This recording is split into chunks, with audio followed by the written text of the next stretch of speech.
asking yourself, why did I just get a notification that the War Room is going live? What in the world could be so important on a Sunday afternoon that the War Room has to go live on their page to get us some breaking news? Why is Aaron here? Where is everybody else? Why is there only one guest, Mr. Adam DeRito, who we've had on the podcast and on the show before?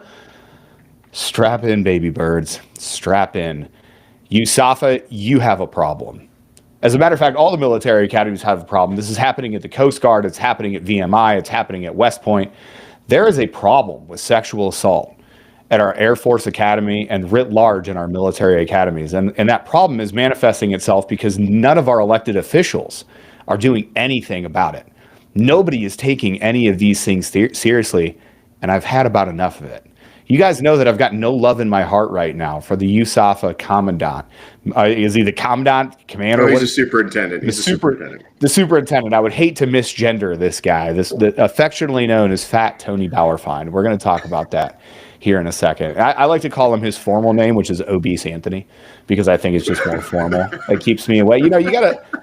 I'm not in the military anymore. I have no duty to respect officers that are appointed over me because I'm just an average American citizen that happened to do a job before. So I can call him by his formal title, Obese Anthony, if I feel like it. So that's what I think I'll refer to him as. Adam, I want you to kind of baseline everybody here. People may not know your background, and one of your main pushes in all of everything that you do, you have a long history with the Air Force Academy, you have a long history with sexual assault in the Air Force Academy, and you've been one of the proponents. You even have the DeRito Act that you've been trying to push through the legislature in Colorado to protect victims of sexual assault. Can you just kind of give us the breadcrumbs of how it is that we got to this point? Because we're going to talk about a scandal that's breaking right now at the Air Force Academy and across all the other service academies. But I want you to give me some background.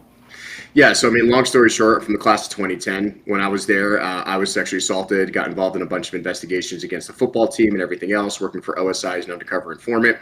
Basically, end result was I even cross-commissioned to the Marine Corps because I had enough with the Air Force, and then basically 3 hours before graduation, they pulled my commission, pulled my degree. They said I owed them $250,000. They hid the investigations. They covered up all those kids on the Division I sports team because it makes them a lot of money. They threw me out, through the wolves and said I owed them $250,000. And I was completely shocked. I mean, I wasn't a perfect cadet, but I definitely never did anything criminal or anything like that. And as a result, I got back into the Army in 2015 as an E4, and then I worked my way up to the ranks. I worked in Special Forces as a parachute rigger, deployed with them, attached to a HIMARS unit in the Army. That's a cool rocket artillery that we blow up Russians with. And I ended up getting my commission back in Army Civil Affairs and Special Operations as well. So I'm back to being a commissioned officer, and this has been going on for over 15 years. The rape scandals happen every other year. The Air Force Academy hides it all. And what I found out is that they falsified my mental health records for reporting sexual assault. And it's one of the hardest things to combat for any service members because you have to prove that you're not crazy, which I did. I spent hundreds of thousands of dollars of my own money, took them to federal court, proved that they falsified my records. And even still to this day, even though I was cleared by the Air Force Board of Corrections and Military Records, and even a federal judge said my constitutional rights were violated, they said that the military is a separate institution and as a separate society and should be treated as such. And therefore, we cannot tell the military what to do. So that's how I got actively involved in DC, doing all these reforms, and then trying to force legislatures to sign the DeRito Act, which states, which is crazy, that the UCMJ should be changed to say that it is illegal for any officer, NCO, or civilian DoD employee to falsify mental health records in retaliation for reporting sexual assault, harassment, or misconduct. That's all I've ever asked for. And we've renamed it the Military Mental Health Justice and Protection Act, to make it sound a little nicer to other constituents who hate my last Italian name, which is fine. And even still, to this day, it's been 7 years of trying to push this bill. We can't get a single member of Congress or in the Senate in the state of Colorado that wants to sign on to this bill as a sponsor in order to help the Air Force Academy, West Point, Annapolis, because this is a national issue. I start the Dark Saber podcast and Tuxes and Tomahawks. It's not just me. This has happened to hundreds of other service members where their mental health records are used as a weapon. And they just hope that you go start a shotgun in a parking lot and quit and never fight them. And that's what they're depending on. But I'm from New Jersey and I'm kind of an asshole. And I refuse to give up. And that's how I ended up meeting you guys through this, through the Common Sense Network and everything else, because My involvement in DC now is solely to protect service members, which is what every single congressman and congresswoman and senator runs on. Is that we're here for the veterans, we're here for our military service members. We need to stop all this. And then when you actually approach them to their face and say, all right, well, I wrote the bill, I did all the work, did all the research for you, we just need to co-sponsor it and slide it into the NDAA. It's a 2-sentence change. No. And why is that? Because it's the donor class. And it's all these Division I football teams and 501(c)(4)s that end up politically actioning these things in order to keep these miserable losers in power. And this is why, we started working with the American Veterans First Alliance, our association, right, with you, is because we need to find good, moral, and ethical people who have served, that are ready to take the reins from these geriatrics and actually want to run this country and be a citizen and not a resident. Is there nothing more disgusting than the fact that the boomers have held on to power in our political system for entirely too long? Gen X should be running everything right now. Like our generation, whether you're a Gen X or an Xennial or whatever it is that they call me, because I was born in 1980, right? Like I was in that middle frame there. It's disgusting to me that these geriatrics are still running the government and doing like all the boomer takes. Like it makes me just extremely upset. I know that we align on that because we bitch about it to each other all the time. Well, they love sending us to war. They want to do it again. They want us to constantly change these things around. And people want to even talk about like the big, beautiful bill that Trump has. Yeah, it was good initially when it came out. And now it's full of all the same pork barrel spending, wasteful spending. Even Trump came out and said, I don't like this bill. I'll never sign another one like this. But if we don't sign it now, we're not going to get anything done for the next 2 years. That should not be the mindset in D.C. That we have to force these things to go through. They was even it got taken out today by Senator Mike Lee, but they want to take our public lands and sell them off to BlackRock to build homeless housing or whatever it is. Like, what are we doing? Like, people like you and me have common sense solutions to pretty much anything, and we can resolve an issue in about 30 seconds on a podcast. And if it's that easy, why can't our members of Congress do it? Because they're bought out by the system, and just like what happened at the Air Force Academy again, another rape and sexual assault scandal. It's the same exact people on repeat, cycling over and over the same exact problems, and they hide it in the media and they hide it in here and they don't do anything about it and they hope that it goes away. So let's talk about this current scandal that's gaining speed. It's starting to hit the Reddit boards. It's starting to hit the cadet chats. It's starting to make waves. And finally, it got to me. When you hit me up with this, you started texting me the stuff that you're seeing. I had finally had enough. I have no love in my heart. I served under the current leader of the Air Force Academy, Tony Bauernfeind, Obese Anthony, as I like to call him. He was the AFSOC commander before he got fired. Now, they'll try to message you and tell you he didn't get fired. He got fired as the AFSOC commander. Word on the street is that Fenton, the SOCOM commander, absolutely hated him, just absolutely wanted him out. He presided over the worst time in AFSOC's history, 2 stand-downs, multiple deaths of airmen, no clue of where they were going, no direction, loss of relevancy, all this other stuff. We didn't think we could get worse after General Jim Slife, who was later fired by Pete Hegseth for being an insane cuck. Yep. However, we went from worse to absolutely insanely worse with Bauernfeind, but he only made it 2 years, just short of 2 years, I believe. And I can look up the actual dates here. I've got his bio pulled up. But hit us up with this scandal. Give us what's going on right now at the Academy and why this is making me so mad. Yeah, so once again, they figured out another way to manipulate the system. Like I said, there's always a sexual assault scandal going on at the Air Force Academy every 1 to 2 years. It's big. They're on my podcast. I've interviewed these cadets, and then they make it go away. They make the news cycle go away.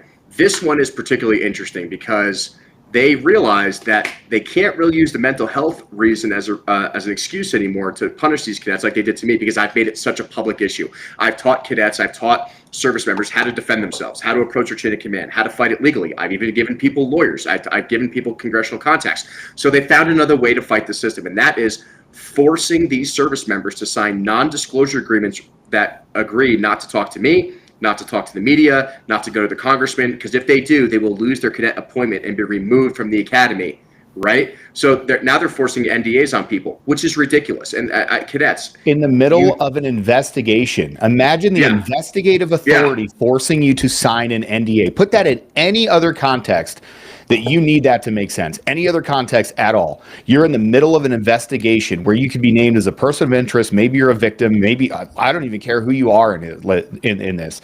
Imagine somebody, a detective, sliding an NDA across the table and be like, hey, you can't talk to anybody about this. That would not fly anywhere. Everywhere people would freak out, and somehow we're just letting this slide at the Air Force Academy because they think they're untouchable. Right, exactly. And if you talk about the credibility, I mean, like you said, you had Fat Tony who crashed an Osprey, Q3'd his crew, blamed it on them, somehow ended up still, retaining his rank, and then pretty much gave him a choice. You can either retire now as a 2-star and be soft fired, or you can get your 3-star and go to a place where you can't touch AFSOC anymore. And he took that option, go to the Air Force Academy. And when he showed up, he was also leading with General Marks. He's the 1-star. He's the commandant, who was a leftover from the previous administration.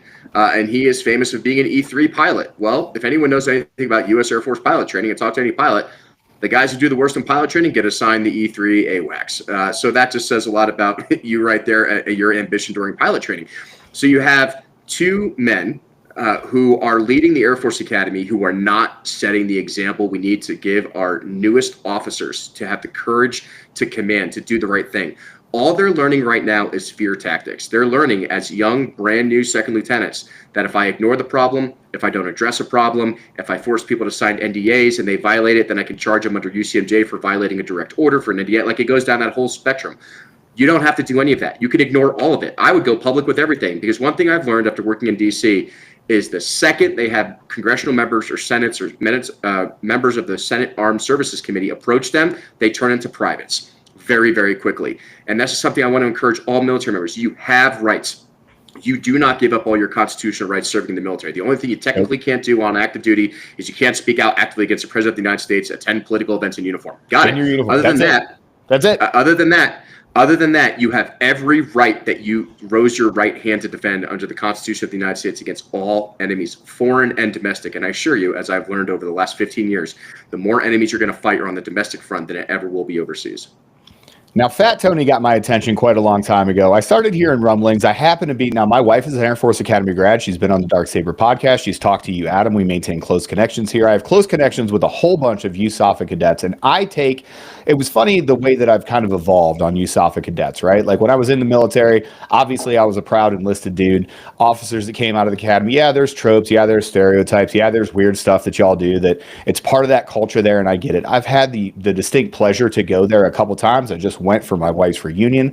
I actually have a soft spot in my heart for these kids. And one of the reasons why is because these kids deal with crap that no one else in the world would have to deal with. This is one of those things. They will literally just big dick you, for lack of a better term, into doing things that are absolutely insane. And unfortunately, it goes all the way to exactly what you're looking at Dark Saber and through Tuxes and Tomahawks, looking at these terrible events where these people, they feel that they've had their rights taken away and they have nobody to speak up for them. Tony Bauerfeind got my attention when he got there because I started getting a little bit of rumblings. Let me just take you through who Tony Bauerfeind is. Let me take you through exactly what this guy does, right? So Tony Bauerfeind, this is from his actual bio here. He's the 22nd superintendent of the Air Force Academy, directs a 47-month program, blah, blah, blah, blah, blah. He earned his commission from the Academy in 91, earning his wings in 92. He's got some MC-130 time, MQ-9 time. He's commanded Special Operations Forces at the squadron, group, wing, and theater Special Operations level. Prior to this assignment, he served as Commander, Air Force Special Operations Command, Hurlburt Field, Florida. Now, what's important about that is that he served from December 22 to July 24. You'll notice that's not a full 2 years. Yep. Slife served for like three and a half, almost 4. I'd have to look at how long he actually served as the AFSOC commander. That's usually a 3-year gig. Now, you may be thinking to yourself, why would he only serve for less than 2 years before he was moved? And Adam already sort of talked about it here. But let's talk about this little incident. So when you're a pilot, it is not uncommon for your folks to go over to other airframes. You want to fly with other airframes, and it's kind of cool, right? So basically what happens is if you're a command pilot, if you have enough hours in certain aircraft, you can kind of go to other cool aircraft and they'll let you fly under the watchful eye of somebody that's qualified. Tony Bauerfeind decided to get on this aircraft, an Osprey. So it's the one with the 2 rotors that spins and they move, and it looks really cool, and it kills a lot of people, and it's highly useful. It's literally it's the sunk cost fallacy that flies. I don't even think it flies. It's just so ugly that the Earth repels it. Rejects it. Yeah, absolutely. The Earth is like, get the fuck out of here. So he gets into this aircraft and he does a little landscaping. Okay, so he doesn't know how to fly this thing. He's moving it around, and he hits a tree. He hits a couple trees, actually. And in the follow-on to that event, because that's a mishap, he caused damage to the aircraft and to things in the area. When Adam says Q3, he gave the choice to the crew. He was going to disqualify the entire crew that he went because, quote, you let me do it. What kind of person, what kind of officer gets into an aircraft, causes a mishap, and then threatens to fire the crew and ruin their career over it. When you get Q3, there is a long process. That mark is on your record forever. People can always look at when you're Q3. It's an Air Force ism. It's just the way pilots are qualified, right? It's in the Stanival program. So as you look back, I could look at somebody and be like, yo, you were Q3'd for hitting a tree. And then they would have to explain it. He tried to keep that under wraps as much as he possibly could. This guy's failed multiple PT tests in his life. He's got a long history of terrible leadership. There's not a single person that's ever worked for him. I served for him in AFSOC during the time that he was the AFSOC commander. It was not a good time, bro. He also lost his weapon in Afghanistan and left it in a porta potty. Lost his weapon in a porta potty and left it there. If you did that as a private in the Army, you would be murdered.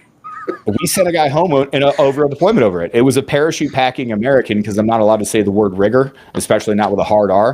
But one of our parachute packing Americans did the exact same thing and lost his weapon, and we sent him home over it. And you get into a lot of trouble. And if you do that in the Army or the Marines, where it's not the Air Force, you get into way more trouble, like Article 15 sort of trouble, because you can't really leave your weapon there. But he did this, so he's got all this history behind him. Let's fast forward. He gets to the Air Force Academy. Here's what my opinion is. I can't verify this because I don't know the man's heart. I'm going to pull up a picture here, and we're just going to share a screenshot. And here's young Tony Bauerfein once he was, in the Air Force Academy here. So this young gentleman shows up to the Air Force Academy. Now, I don't have anything bad. I'm not trying to be too judgmental here, but he doesn't actually look like, that cool. He looks like he might have gotten shamed a lot.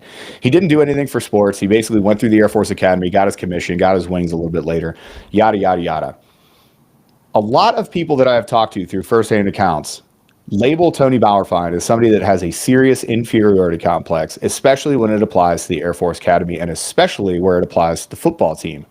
When Tony Bauerfein first got there, he walked into the football team's locker room where a bunch of 18 to 22-year-old dudes were sitting around in all stages of undress, to include naked, and people didn't realize that he was a 3-star general that walked into the locker room. Now, you might think to yourself, okay, I'm brand new here. I have no idea that these guys don't know who I am. They have no idea that they don't know who I am. And they're literally in the middle of undressing either before or after a football game. You know what Tony Bauerfein did? He screamed at everybody to stand at attention and made naked dudes stand at attention for him while he berated them about their military bearing. That was a lot of things are standing at attention. Can you imagine being just fully torqued up?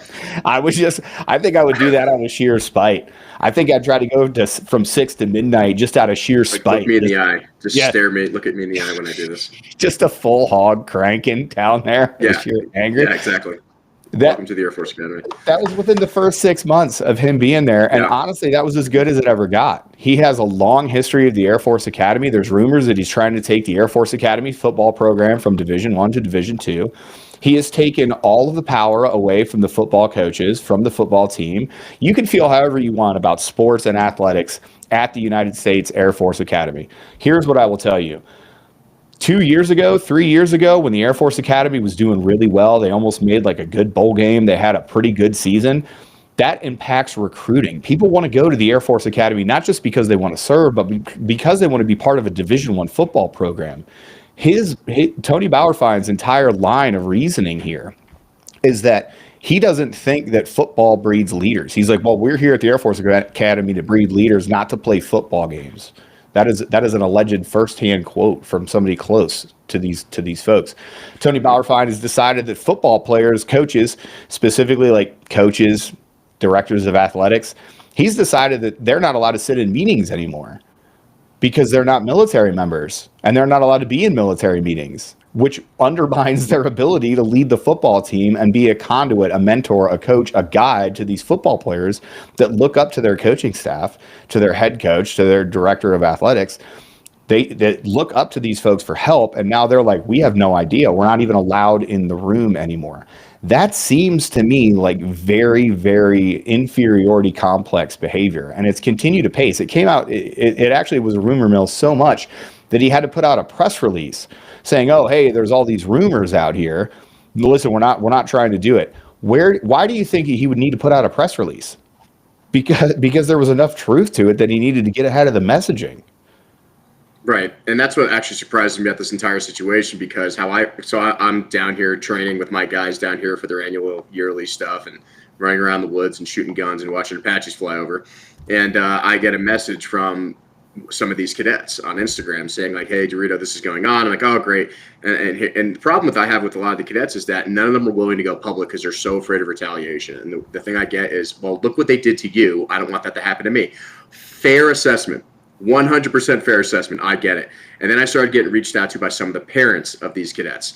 And then there's this app called Yodel, which is an anonymous posting app in a certain specified area. And I started getting screenshots from this Yodel app talking about what was going on. And I'm like, all right, yeah. And cadets, sometimes they lie, sometimes they make shit up. But yeah, I get it. But what vetted it and confirmed it for me is one of my classmates, who I won't say their name because they are actively serving at the Air Force Academy. They're a lieutenant colonel, and they are on the investigation committee for this incident.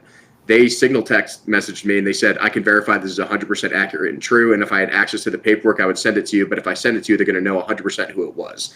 Right. And obviously they're an O5. They're trying to protect their career as well.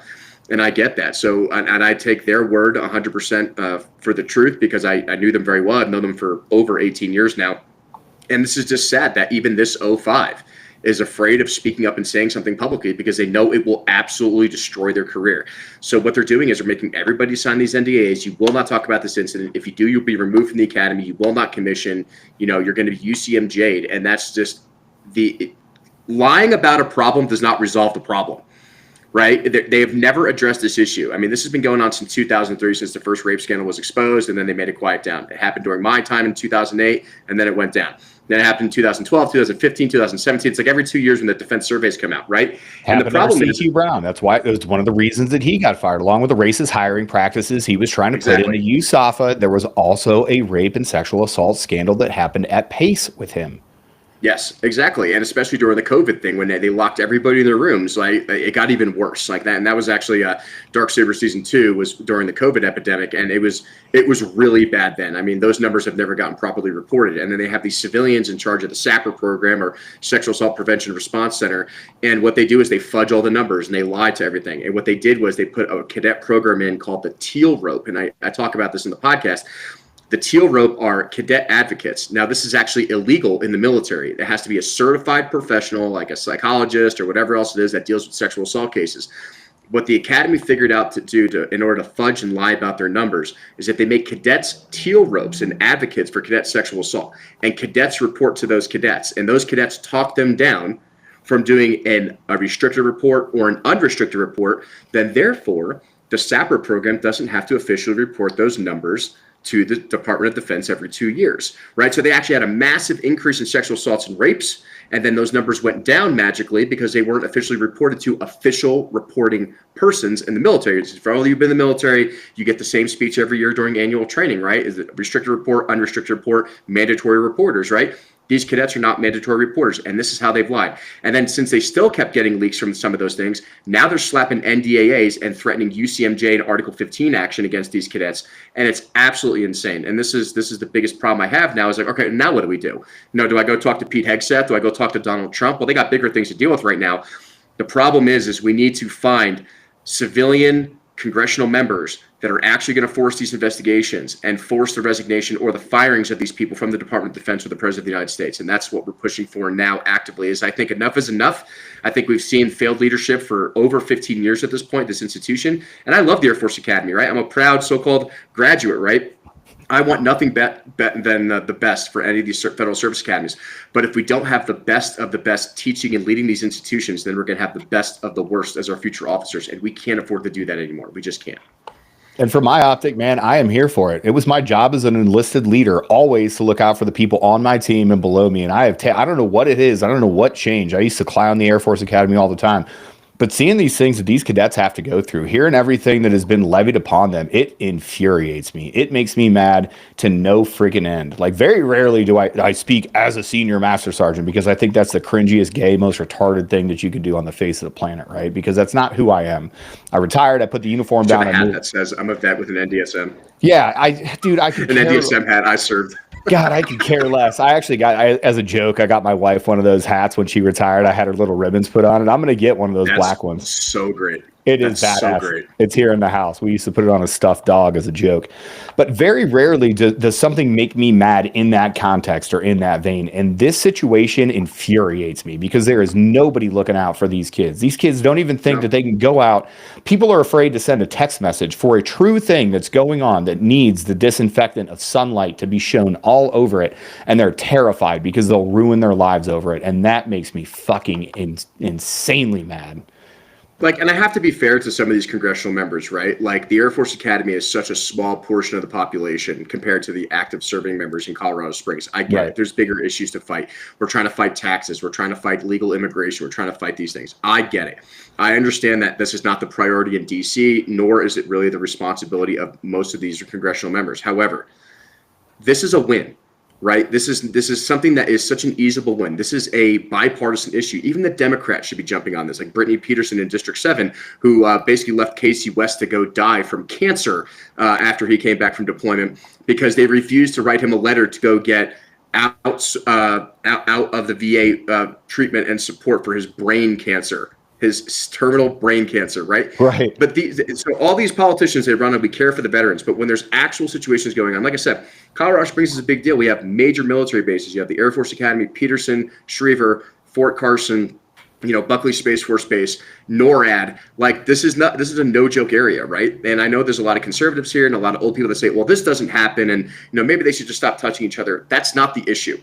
That's not the issue. It's always been the issue, but you just fail to address it and legitimate as concern. Because I think the biggest problem that we've seen over the GWAT is that every service member who serves is put on a pedestal that they can do no wrong. Yep. Right. And I think you and I both know, I would say well over 50% of the people I've served with are shitbags. Right. They're not necessarily good people. It's right. And that's in the general army. It's like I love that people think they get into the military and somehow they're not representative of larger culture. Like, think about your group of extended friends. Give me 10 of your extended friends. How many of them are really good, moral, perfect people?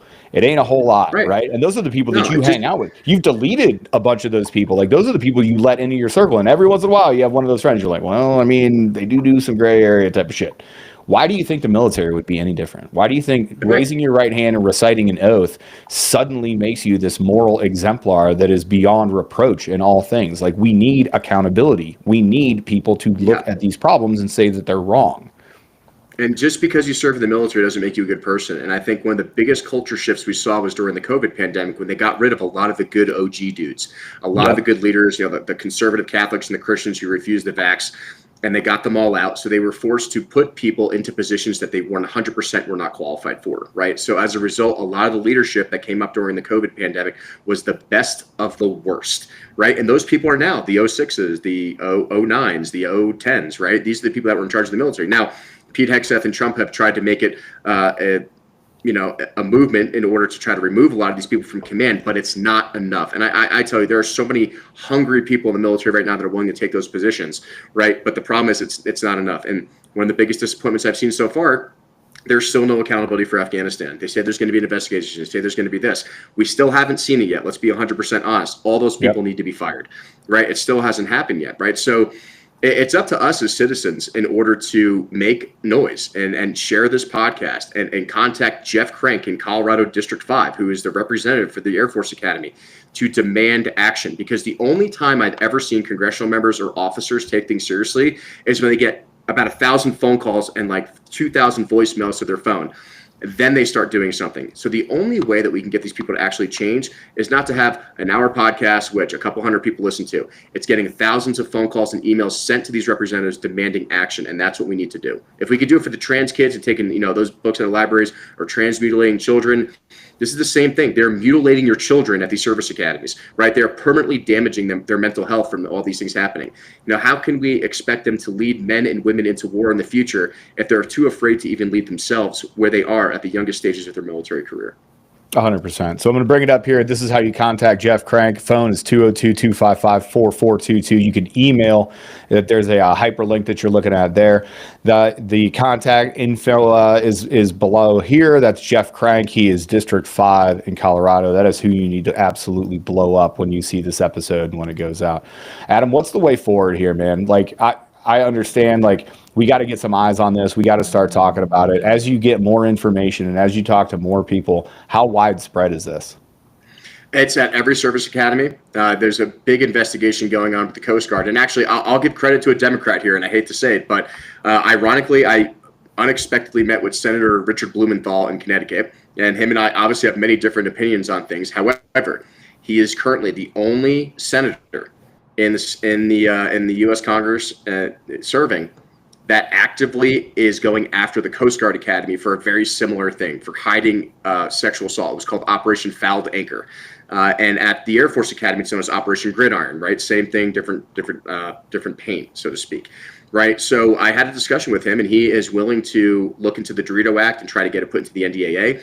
I've also talked to Tommy Tuberville. I've talked to Kirsten Gillibrand, Democrat and Republican alike. I've talked to Wesley Hunt's office, right? So what you don't just have to contact Colorado members if they don't want to do things. You can actually contact any of your state representatives and demand action and say, hey, we want to support the DeRito Act or the Military Mental Health Justice and Protection Act, right? We want to work with Senator Blumenthal. We want to work with Tommy Tuberville, right? This is a bipartisan issue. I'm not even trying to make this a conservative versus Democrat thing. This is a common sense reform for our military members, right? This is a simple 2-sentence ad into the NDAA that will help tens of thousands of service members get justice against corrupt commanders. And on top of that, what I encourage every military member to do is know your rights. Know the UCMJ. I mean, with the amount of money I've spent in lawyers, I probably should have just became a lawyer myself at this point, right? And not to be a barracks lawyer, so to speak, but you don't have to sign. You're the barracks lawyer. You're the barracks lawyer final boss.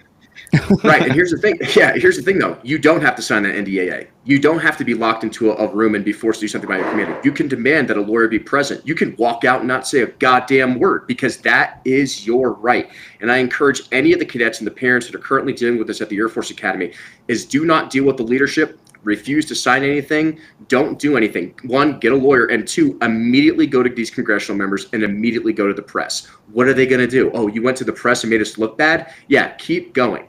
The way you are going to get these people to fold and do the right thing is to force public pressure. And the best thing we could do is share this podcast, contact me, contact Aaron, whatever you need to do. We'll get you in contact with the right people, right? But if you don't do anything, this is going to continue to happen. We're going to have this podcast in the next 18 months because you know what's going to happen? Another rape scandal. These people need to be fired. They need to make an example made of them. They need to be removed from office. They need to be taken out of their positions. They need to be taken down a few notches. And we need to make sure that we have the best officers leading in our future wars because, as I said, near-peer war is coming. Right? And these threats are real. If anyone's watching Ukraine and the drone wars and everything else, we need smart, competent, capable people that can lead our military. Because if we don't do it, right, it's not going to end well in the future. I guarantee it. You damn right. Listen, we're going to stay abreast of this one. We're going to give you updates as we possibly can. Here's my call to action. When this gets into your hands, cadets, there are going to be cadets that listen to this. I'm posting it on every single Reddit board. I'll post it everywhere that you possibly can. You get a hold of me.